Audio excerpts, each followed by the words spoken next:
Novembro de 1989. Uma inesperada aceleração na história finalmente fez o bloco soviético, já em crise, sofrer um colapso. A multidão de berlinenses cruzando o muro entre os dois estados alemães simbolizará eternamente esse acontecimento. Quem poderia imaginar que menos de 2 anos depois os cidadãos, eles novamente, derrubariam a estátua de Lenin no próprio berço do comunismo? Esse outro símbolo estará para sempre ligado à desintegração da União Soviética. Entre essas duas datas, houve uma série de acontecimentos que alguns achavam imprevisíveis e outros inevitáveis. Os últimos dias da União Soviética. Versão brasileira, Alcateia e Gramofone.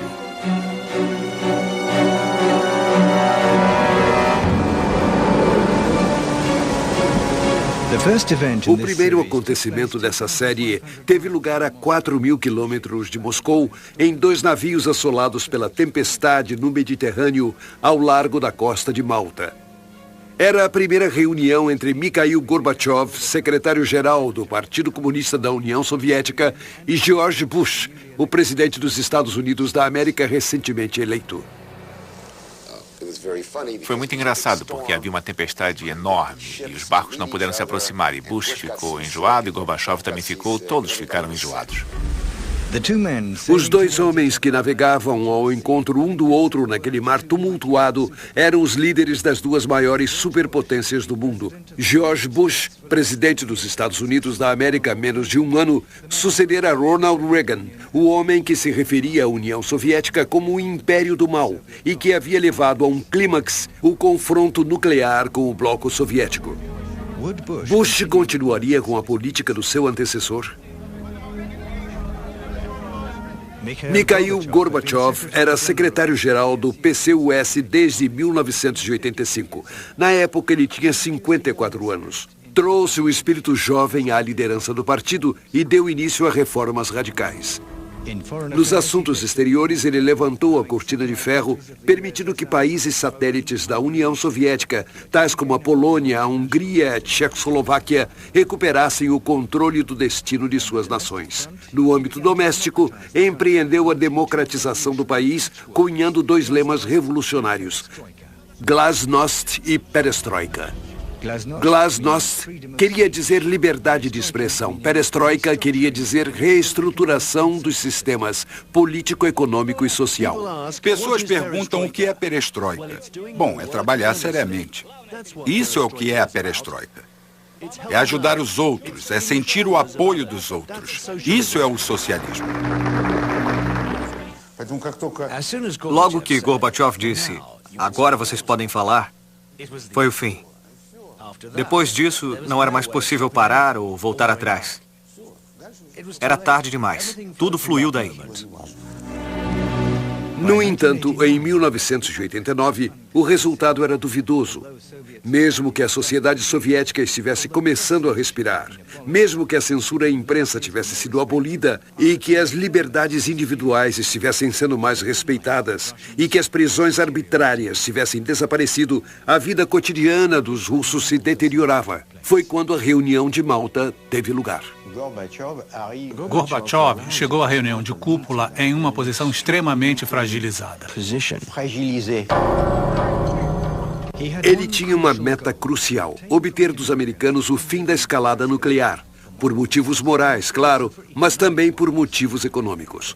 A redução drástica dos gastos militares o ajudaria a financiar sua famosa perestroika e elevar o nível de vida do seu povo.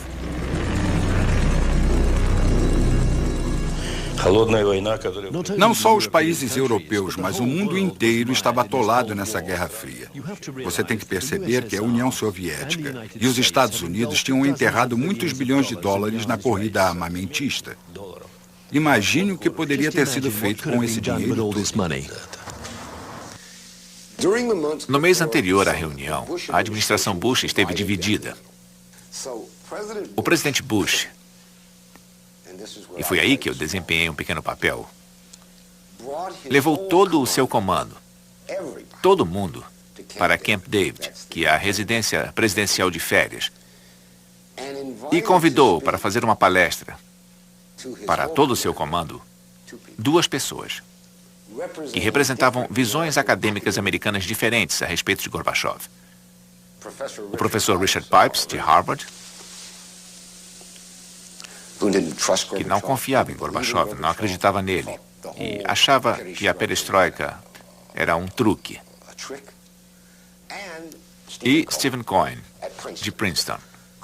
Cohen, em 1989, tinha uma bem conhecida visão de que Gorbachev representava para os Estados Unidos uma oportunidade histórica de terminar a Guerra Fria. Depois que Pipes falou e que eu falei, fizeram perguntas. E imediatamente ficou claro para mim que o presidente já tinha decidido que ele iria acabar com a Guerra Fria com Gorbachev em Malta, naqueles navios. Bush falou a famosa frase: a União Soviética não é mais nossa inimiga. Temos que nos livrar do conceito de que somos inimigos comuns. E eu disse a mesma coisa. Nós nos apertamos as mãos. Esse gesto e essa frase em comum simbolizaram o fim da Guerra Fria. Para todos nós, foi uma grande conquista. Imediatamente nos veio à mente uma pergunta: como devemos agir nesse novo ambiente?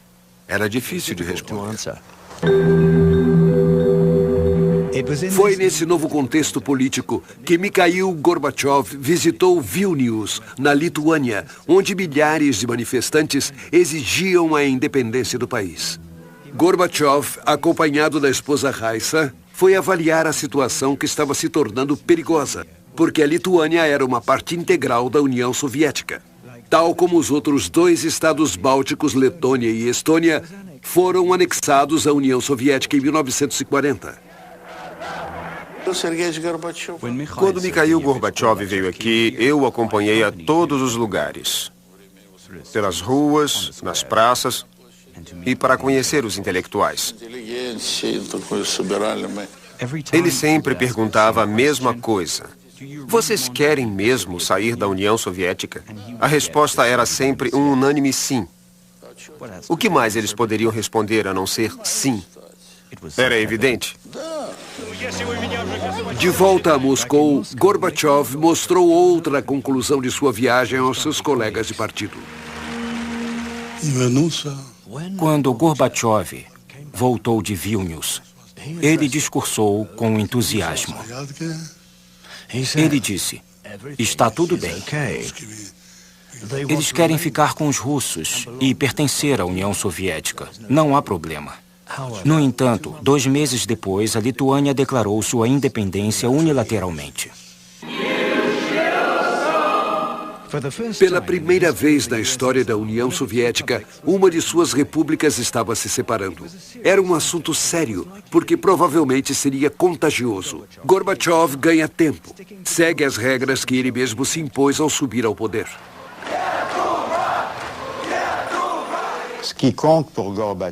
O que importa para Gorbachev, e que para mim é prova de suas qualidades excepcionais, é sua ligação a certos princípios morais, sua aversão pelo uso da força, sua formação.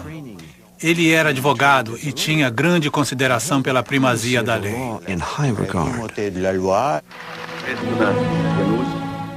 Juro solenemente servir ao povo do nosso país, agir estritamente de acordo com a Constituição. Para continuar suas reformas legalmente, Gorbachev se fez eleger presidente da União Soviética pelos deputados do Congresso do Povo e, ao mesmo tempo, aboliu o monopólio político do Partido Comunista, introduzindo um sistema multipartidário na União Soviética. Tudo tinha que ser reformado radicalmente. Eu tinha consciência disso. Mikhail Gorbachev também pensava assim. Mas ele era mais a favor de fazer melhorias e consertos. Ele costumava me dizer: cuidado, Alexander. Este partido é um monstro. Pode-se perder o controle dele em um instante.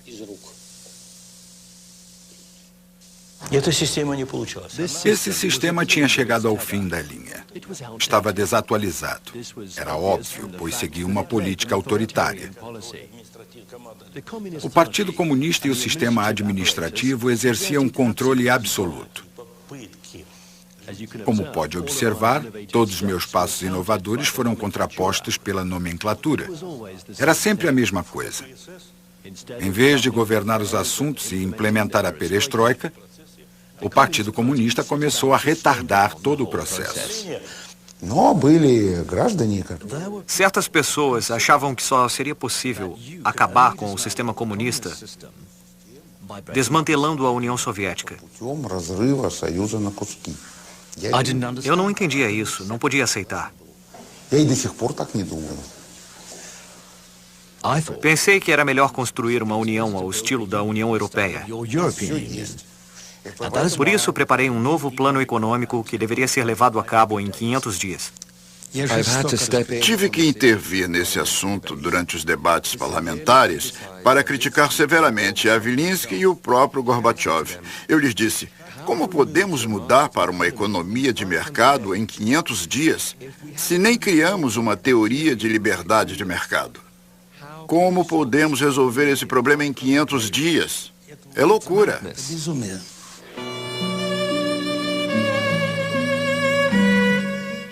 Na verdade, o presidente Gorbachev enfrentava o eterno dilema. Marxismo e capitalismo são compatíveis? Em outras palavras, é possível organizar o mercado livre dentro de uma economia controlada? A perestroika, que deveria resolver isso, não teve o efeito esperado. Abrir o mercado para a competição foi um fracasso, porque os preços continuaram fixos e os novos produtores independentes não estavam mais interessados em vender com perdas. O resultado foi uma queda na produção, prateleiras vazias das lojas e uma escassez generalizada. Não há nada nas lojas. Estamos cansados de procurar. Não há nada. Façam alguma coisa, por favor. Nós resolveremos o problema. 2 meses antes da eleição, Gorbachev já falava da necessidade de liberar os preços dos artigos de primeira necessidade. Mas quanto mais próximo chegava o momento de decidir, mais sua caneta se distanciava do papel. Gorbachev postergou e finalmente desistiu do seu plano. Mas era tarde demais. O dólar, negociado de forma ilegal, tornou-se a moeda de referência. O rublo desmoronou. A inflação disparou. Mendigos começaram a aparecer nas ruas de Moscou, coisa nunca vista antes. Os salários e as pensões não eram mais pagos regularmente. Em retrospecto, 20 anos depois, Gorbachev critica aquele plano abortado para dar um impulso na mudança econômica. Na verdade, foi um grande erro. É impossível fazer uma transição de um sistema econômico ao outro em 500 dias. Fracassamos mesmo. O fracasso foi tão extenso que no dia 1º de maio de 1990, pela primeira vez na história da União Soviética, o líder de um país foi obrigado a descer do pódio oficial na Praça Vermelha pelas vaias da multidão. Foi então que um homem que esteve desfavorecido durante anos passou ao primeiro plano, Boris Yeltsin. Ele era um alto oficial, um importante apparatchik, provinciano, apreciado por sua eficiência e franqueza, que havia sido o primeiro secretário do partido em Moscou antes de ser transferido por Gorbachev por ter criticado o progresso lento da perestroika. Devo admitir que a nomeação de Yeltsin foi um erro conjunto do partido. Discutimos exaustivamente se devíamos ou não aceitá-lo entre nós. Me disseram, Mikhail Sergeyevich, ele é confiável, deveria estar na nossa equipe. Ele não irá hesitar, ele tomará decisões. Então o aceitamos. E como tudo isso acabou? Bom, isso você sabe. Deputado do povo eleito à frente dos reformistas comunistas, Boris Yeltsin nunca perdeu uma chance de mostrar sua hostilidade contra Gorbachev. Regularmente ele o atacava no parlamento. Chegou a hora de dar à sociedade uma imagem objetiva da situação. Isso é o que Mikhail Sergeyevich Gorbachev deveria ter feito. Ele proclamou a perestroika e, claro, tem responsabilidade primordial na crise atual. A política externa de Gorbachev foi tão criticada quanto os fracassos da perestroika. Ele foi acusado de ter sucumbido aos poderes do Ocidente, não apenas por não ter negociado seriamente a partida das tropas soviéticas da Alemanha Oriental, mas também por um assunto muito mais importante. A administração Bush, disse a Mikhail Sergeyevich: todos concordamos que a Alemanha deve ser unificada. Esse assunto não pode ser adiado. Tem que acontecer, é justiça histórica.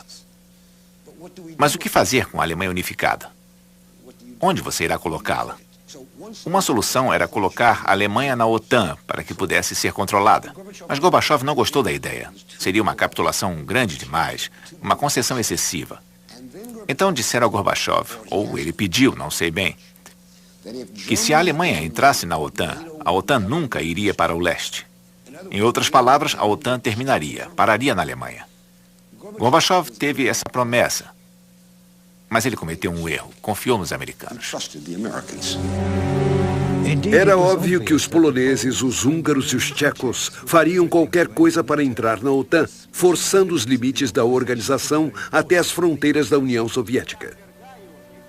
Cada vez mais enfraquecido, Gorbachev, no entanto, teve uma vitória quando foi designado com ampla vantagem como secretário-geral pelo 28º Congresso do partido. Os conservadores ficaram em minoria, mas numa jogada espetacular, Yeltsin puxou o tapete do partido. Ninguém além de mim o viu naquele estado. Ele estava lívido, profundamente aborrecido. Ele que tinha sugado o leite da mãe comunismo. Ele que devia toda a sua vida ao comunismo, tinha que deixar tudo aquilo.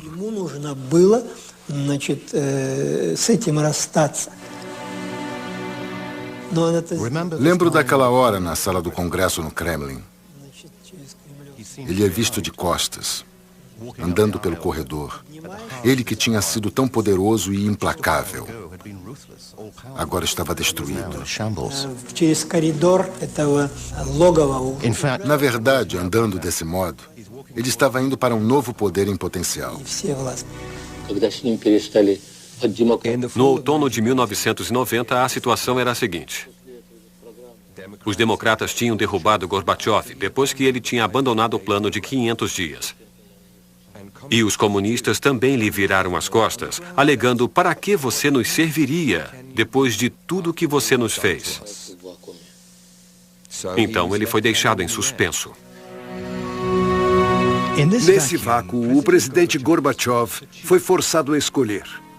Como ele não poderia se entender com Yeltsin, tanto política quanto pessoalmente, ele recorreu aos comunistas, apesar deles o terem culpado de ter quebrado o monopólio do partido. No outono, ele organizou uma nova equipe determinada.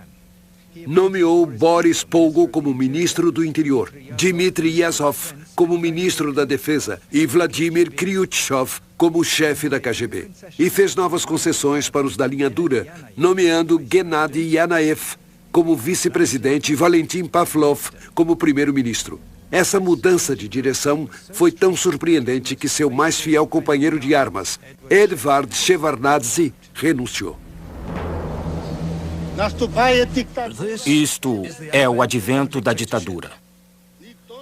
Eu declaro, com plena consciência, ninguém sabe como será essa ditadura, quem será o ditador ou quais serão suas diretrizes. Mas quero dizer uma coisa. Eu renuncio. Faço isso em protesto contra a ditadura. Obrigado.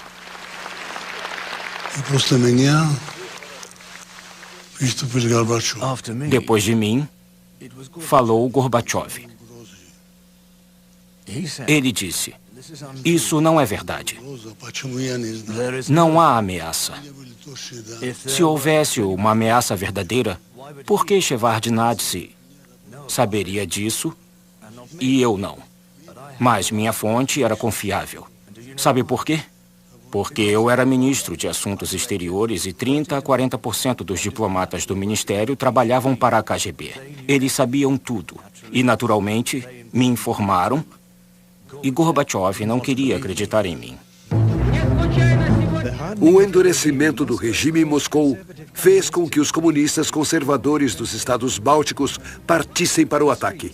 Houve manifestações nas ruas de Vilnius e Riga, pedindo que seus países permanecessem no bloco soviético. Entravam em conflito com os separatistas. A tensão aumentava. Havia manifestações com 100 mil a 150 mil pessoas.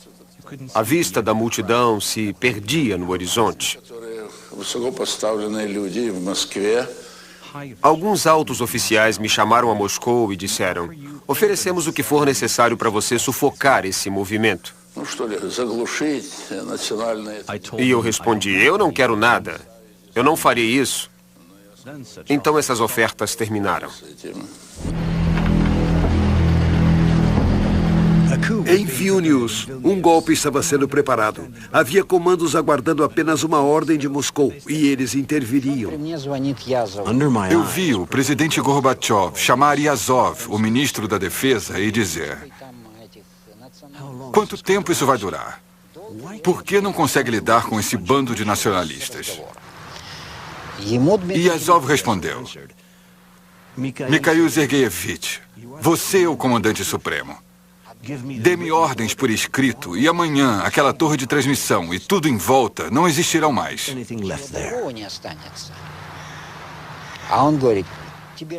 E Gorbachev disse: minha palavra não é suficiente para você? Na verdade, ninguém queria se responsabilizar pelo derramamento de sangue.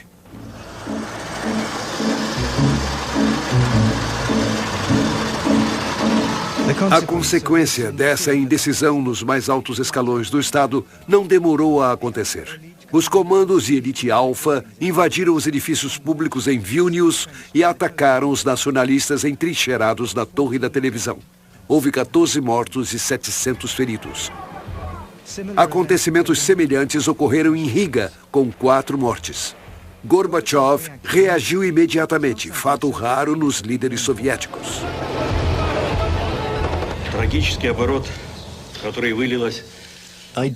Lamento profundamente o desfecho trágico ocorrido recentemente na Lituânia e em Riga. E expresso meus mais sinceros pêsames às famílias afetadas por essa tragédia. As notícias das mortes em Riga e em Vilnius tiveram um efeito retumbante na União Soviética e no mundo ocidental.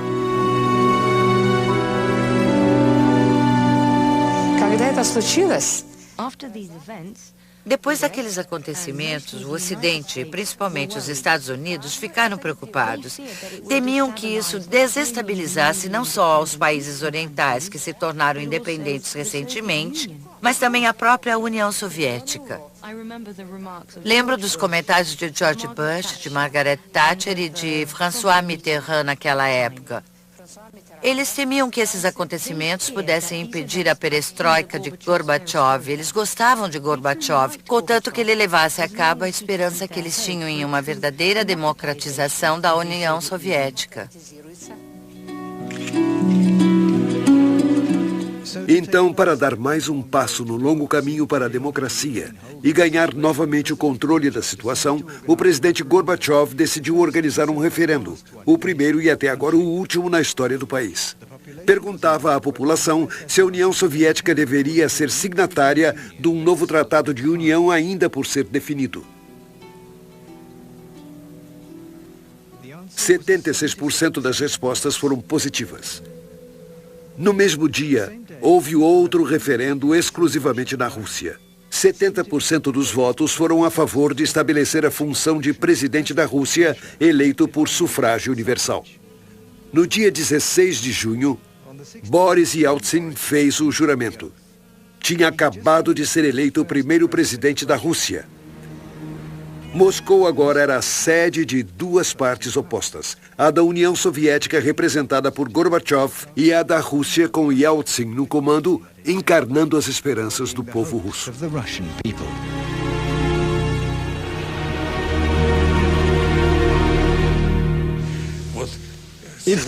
Se houve contradições entre Gorbachev e Yeltsin, não foram muito sérias. O que os impulsionava era a luta pelo poder, pelo primeiro lugar. Foi isso o que aconteceu, o que houve entre eles. Esses dois homens amavam tanto o poder que eu imagino que, se Yeltsin tivesse se tornado secretário-geral do partido, o partido teria se fortificado. Esse é o paradoxo. Nessa luta, Gorbachev foi prejudicado pelos resultados econômicos. Para tirar o país da profunda depressão cuja causa havia sido atribuída a ele, não teve outro remédio a não ser voltar-se para o Ocidente. Queria obter ajuda econômica em grande escala e conseguiu ser convidado a Londres para a reunião do G7, os países mais industrializados do mundo. Foram ditas belas palavras e ele fez um discurso impressionante. Escutem, eu fiz tudo o que me disseram para fazer. Me pediram para consultar especialistas, eu consultei. Me mandaram especialistas americanos, me pediram para liberar os preços e foi isso que eu fiz. Me pediram para liberar os mercados e eu liberei. Mas agora não tenho mais saída. Se vocês não me ajudarem, será um desastre. Mas quem surpreendeu ainda mais foi o Major, o primeiro-ministro inglês que presidia a reunião. Ele o cumprimentou, o acompanhou para fora e depois nos reuniu para discutir o assunto. Para minha surpresa, Major disse, é verdade, é preciso ajudar Gorbachev, mas o futuro é incerto e nós teremos obrigações. Temos que guardar alguma provisão para os seus sucessores. Foi bem surpreendente, já que foi a admissão da ideia de que Gorbachev estava para cair. Eles preferiam Yeltsin. Yeltsin era um líder brutal e duro, contrário à democracia, e que eles acreditavam que poderia manter a Rússia sob controle. Era o tipo de pessoa que Clinton queria no poder. Gorbachev estava indo em direção... Ele poderia ter tentado encaminhar a Rússia para uma democracia, uma social-democracia, e para uma reforma de independência que o Ocidente não queria. Eles preferiam ter um ditador que fizesse o que eles quisessem. Se o G7 tivesse dado a Gorbachev um grande pacote financeiro de ajuda econômica, financeira e de crédito, não teria havido uma tentativa de golpe. Nunca teriam ousado ir contra Gorbachev se ele tivesse um pacote de ajuda financeira de 20 bilhões de dólares. Nunca teriam feito isso. Gorbachev voltou de Londres com as mãos vazias e sabia que sua posição política estava por um fio. As férias de verão estavam próximas e circulavam rumores de um golpe de Estado. Tinha um fundamento. Um golpe estava sendo preparado há muito tempo por um pequeno grupo, todos próximos ao presidente Gorbachev ou membros do seu governo. Começou em dezembro de 1990. Não nos encontrávamos todos juntos.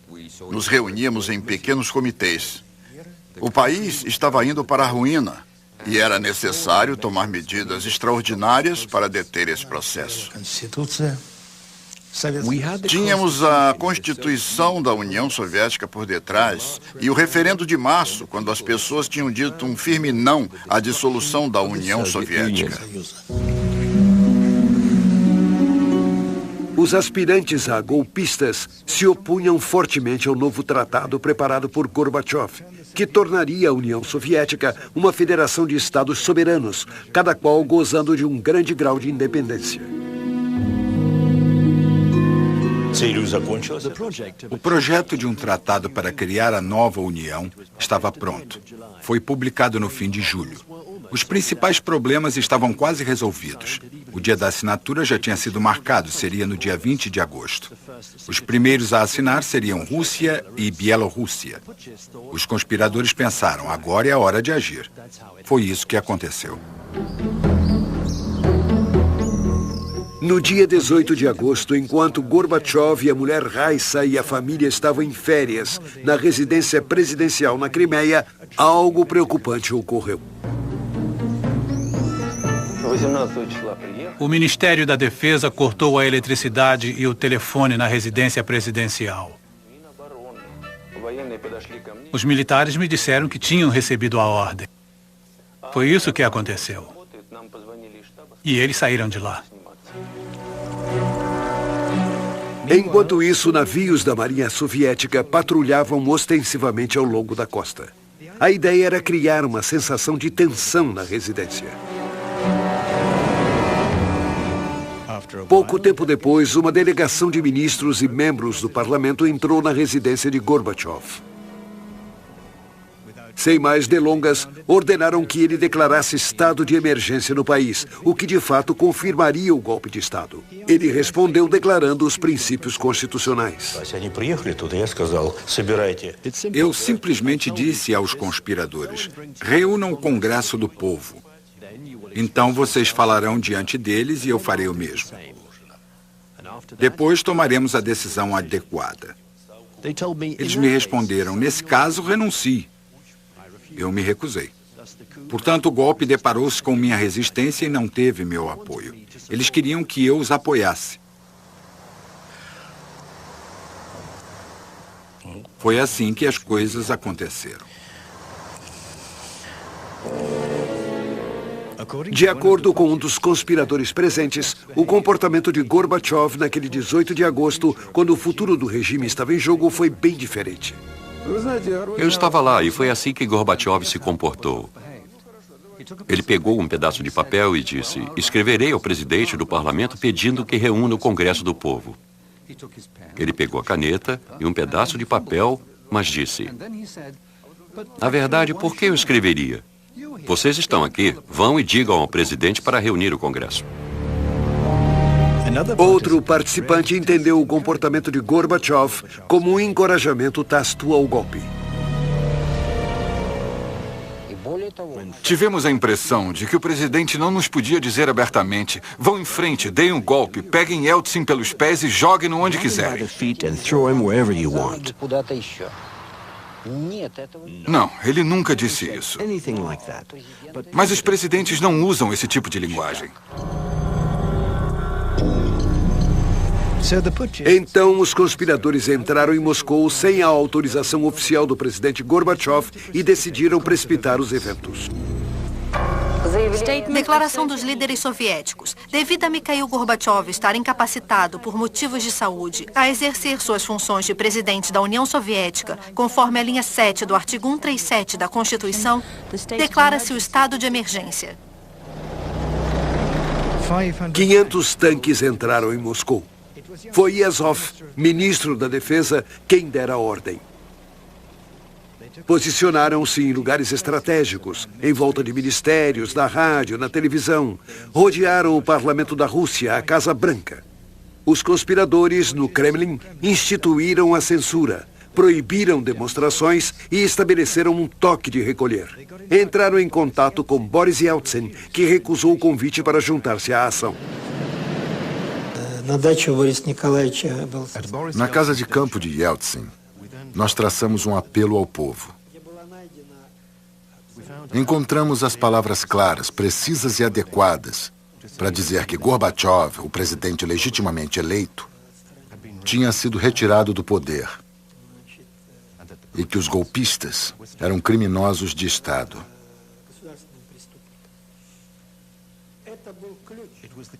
Foi a chave para o que iria acontecer naqueles próximos 3 dias. Aquela simples frase foi uma frase destinada à comunidade internacional e também ao povo dentro de nossas fronteiras.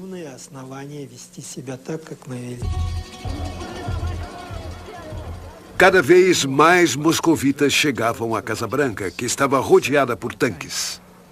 Yeltsin decidiu ir até lá falar com os soldados dos tanques, em sua maioria recrutas.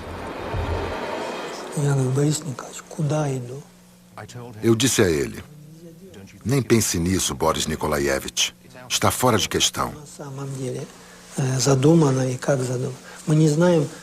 Não sabemos o que eles pretendem. Não sabemos quem pode estar emboscado em algum telhado ou balcão. Você não pode fazer isso. Ele se voltou e disse: dê-me o texto da declaração. Eu ainda tentei persuadi-lo a mudar de ideia. Mas 5 ou 6 minutos depois, Yeltsin tinha subido em um tanque e alguns de nós subimos com ele.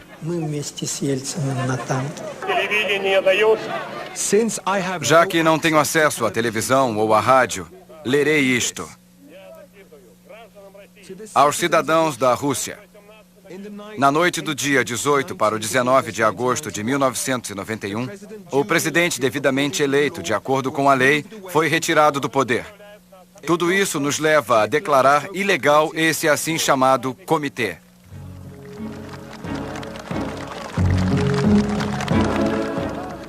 A declaração de Yeltsin teve um efeito imediato nos manifestantes que tinham ido à procura de um líder. Os jovens soldados dos tanques não sabiam o que fazer.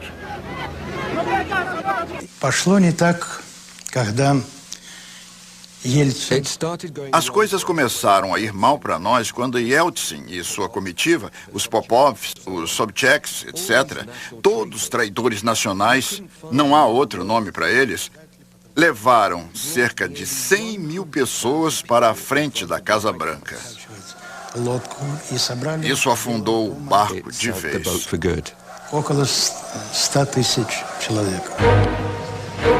Às 17 horas, os conspiradores apareceram pela primeira vez. Gennady Yanayev, rodeado por 5 homens, fez uma conferência de imprensa. Ministros e dignitários do partido, todos tinham sido designados por Gorbachev. Gostaria de anunciar que o Comitê Administrativo do Estado de Emergência da União Soviética está totalmente ciente da extensão da crise que se abateu sobre nosso país. Dada a incapacidade de Mikhail Gorbachev por motivos de saúde de exercer suas funções como presidente da União Soviética, eu assumirei temporariamente a função de presidente. Na Crimeia, Gorbachev e sua comitiva, que acompanharam os acontecimentos pela televisão do Guardião da Casa, entenderam as intenções dos conspiradores. Raissa ficou chocada com a conferência de imprensa quando Yanayev foi visto com as mãos trêmulas. Gorbachev comentou que agora os conspiradores tentariam colocar a realidade a par das suas mentiras sobre o seu estado de saúde. Iriam tentar envenená-lo. A partir dali, ele recusou-se a comer o que fosse preparado nas cozinhas da residência. Privado do contato com o mundo exterior, Gorbachev temia por sua vida e gravou uma declaração numa câmera de vídeo caseira. Recuperamos esse documento excepcional que estava arquivado.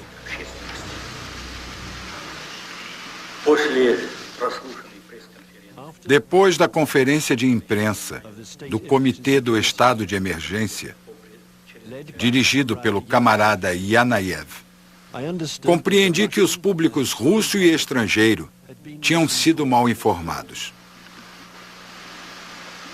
Declaro que tudo o que foi dito sobre minha saúde é falso.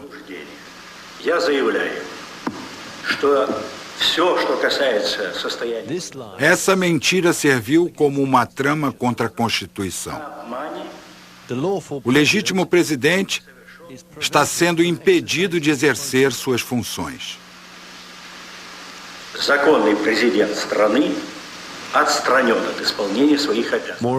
Além do mais, a residência na Crimeia, onde estou passando férias, está cercada por soldados. Estou preso.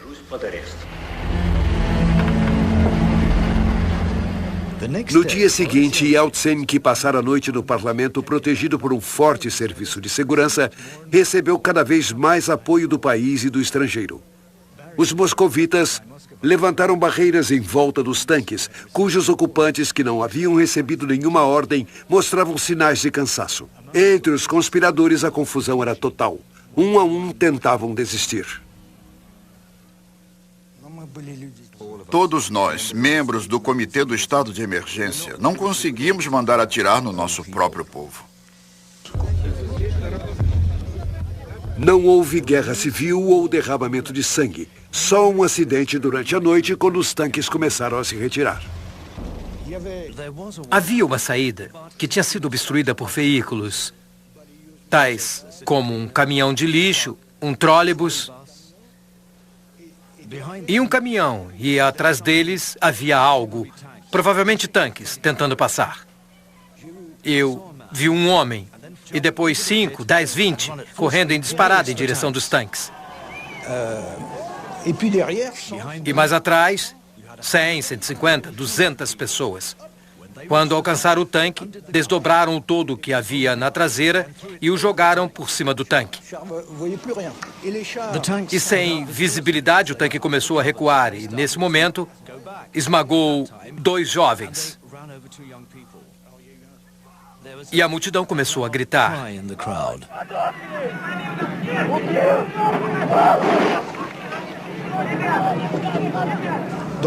Os soldados saíram do tanque. Ninguém foi linchado. Pelo contrário, disseram: irmãos, o que vocês iam fazer? O que vocês iam fazer? Pela primeira vez na União Soviética, as pessoas agiam de acordo com a própria consciência, com o próprio interesse, em vez de seguir ordens coletivas.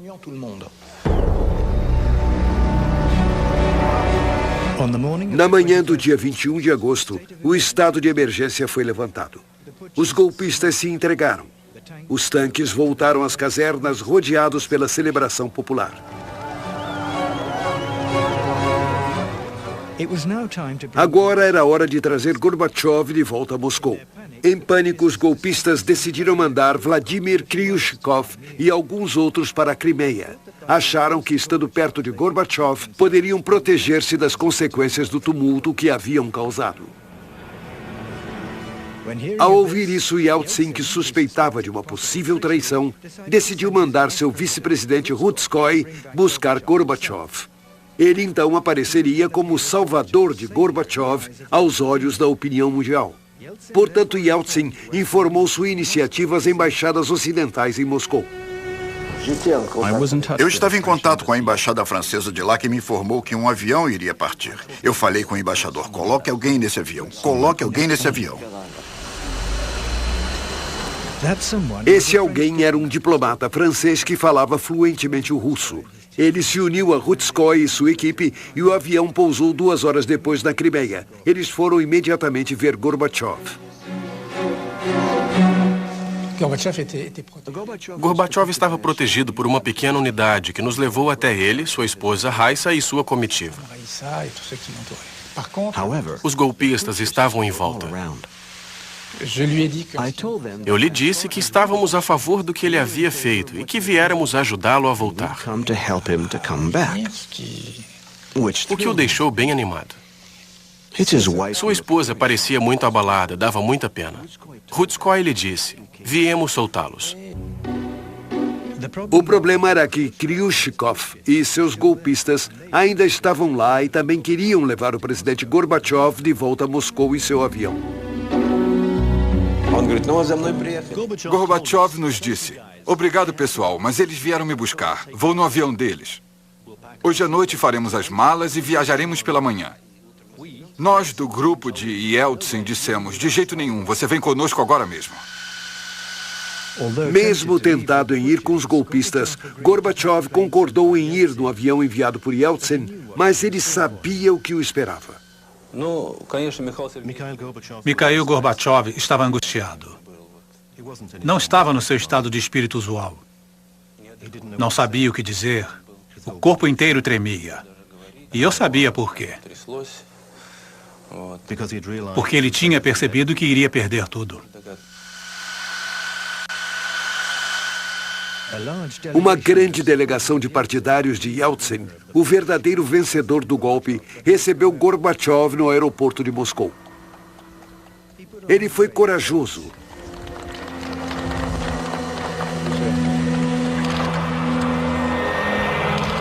A esposa Raissa e a neta estavam visivelmente assustadas.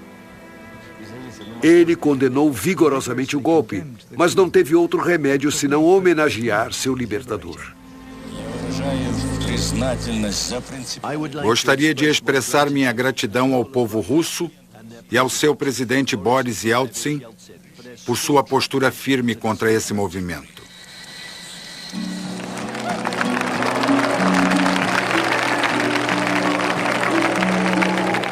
Gorbachev estava agora à mercê de Yeltsin, que se apresentou como o salvador da perestroika e da democracia. E perante o Congresso dos Deputados do Povo, não demorou muito para desferir o golpe de misericórdia no rival. Ele brandiu o texto de um decreto que suspenderia as atividades do Partido Comunista na Rússia enquanto não fosse elucidada a real participação da equipe de Gorbachev no golpe de Estado. Um dos deputados foi mais longe. Devido ao papel que teve no golpe, o senhor não concorda que o Partido Comunista deveria ser dissolvido como uma organização criminosa?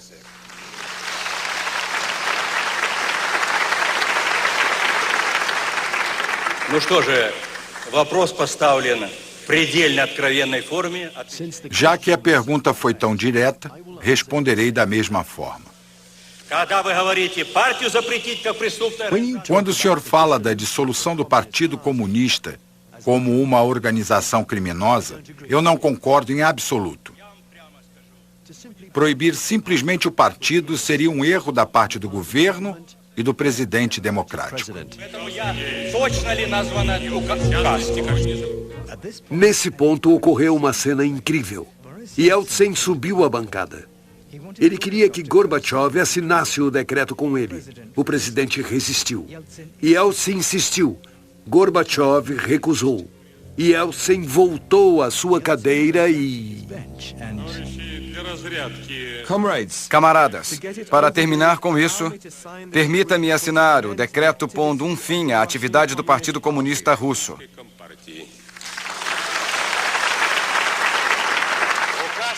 O decreto está assinado. Essas imagens, que foram transmitidas ao vivo para todos os aparelhos de televisão da União Soviética, aceleraram a desintegração do Império. Nas semanas seguintes, o governo soviético reconheceu a independência dos estados bálticos, da Geórgia, Armênia, Ucrânia e Bielorrússia. Foi quando o presidente Gorbachev, que tentava manter um elo ainda que tênue entre Moscou, Ucrânia, Bielorrússia e as repúblicas asiáticas, pensou em criar uma comunidade econômica. Trabalhamos em um novo tratado de comunidade econômica e Yeltsin estava na equipe. Ele até assinou. Publicamos esse projeto para um tratado e mandamos para os líderes de todas as repúblicas para ser ratificado. E pelas minhas costas, Yeltsin preparava os acordos de Bielovete. De fato, no dia 8 de dezembro de 1991, no chalé de caça de Bielovete, no meio da floresta bielorrussa, Yeltsin reuniu secretamente os presidentes da Bielorrússia e da Ucrânia, Stanislav Shushkevich e Leonid Kravchuk. A ideia era assinar com eles uma nova aliança política e econômica para arruinar o Tratado de Gorbachev e minar ainda mais suas funções como presidente da União Soviética.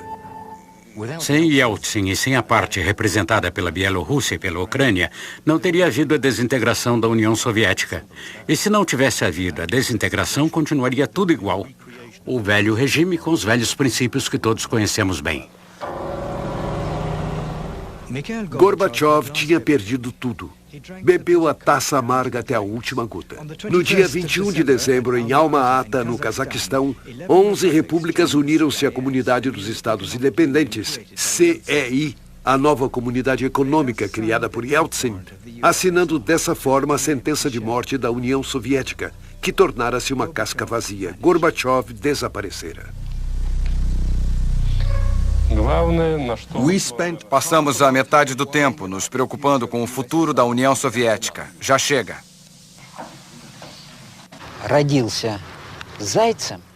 Uma lebre, quando nasce, nunca se tornará um lobo ou um leão. Entende? Qualquer que seja a mentalidade ou a inteligência dessa lebre, sempre será uma lebre. Um lobo ou um leão podem não ser muito inteligentes, mas podem, em questão de segundos, destroçar seu pescoço.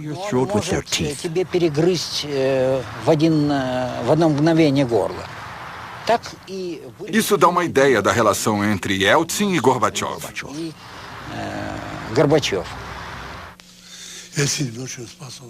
É verdade que Yeltsin era um homem muito capaz. Seu único defeito, ele bebia. Se você o visitasse pela manhã, ele conversaria normalmente. Mas à tarde, ele já estava bêbado.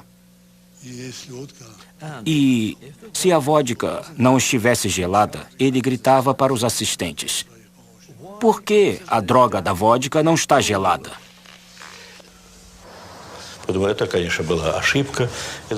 Yeltsin é uma pessoa inteligente e corajosa. Até tinha boas ideias. Mas era um aventureiro. No Kremlin, Gorbachev só governou os escritórios cada vez mais vazios que o aventureiro Yeltsin tanto queria ocupar. Gorbachev, o apparatchik, que se transformara em democrata, que realmente acreditava na reforma do comunismo. O homem que destruiu o medo que cimentou o sistema soviético por mais de 70 anos foi acusado por seu povo de covardia, indecisão e fraqueza.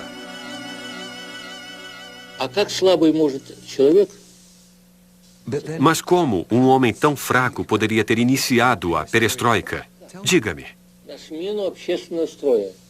Como poderia ter iniciado uma mudança no regime social? A glasnost, a democratização, a vida parlamentar, o fim da Guerra Fria, o fim da repressão política, o fim da repressão religiosa. Como? Diga-me, percebe o emaranhado de contradições em que nos encontrávamos na época? No dia 25 de dezembro de 1991, às 7 da noite, abandonado por todos, Gorbachev leu sua carta de renúncia.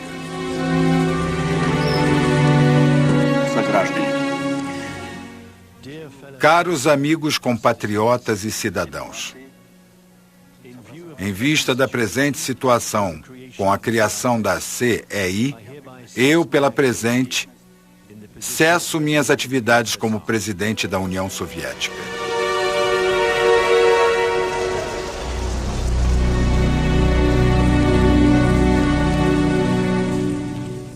A assinatura de Mikhail Gorbachev no final de sua carta de renúncia ainda nem estava seca e ali perto, no Kremlin, a bandeira da União Soviética estava sendo arriada. Havia tremulado por 74 anos sobre o maior império do século XX. Foi substituída pelas 3 cores da Rússia. Uma nova era começava, com as promessas de democracia, desarmamento global e o respeito pelos direitos humanos. O tempo passou e sabemos o que sobrou disso.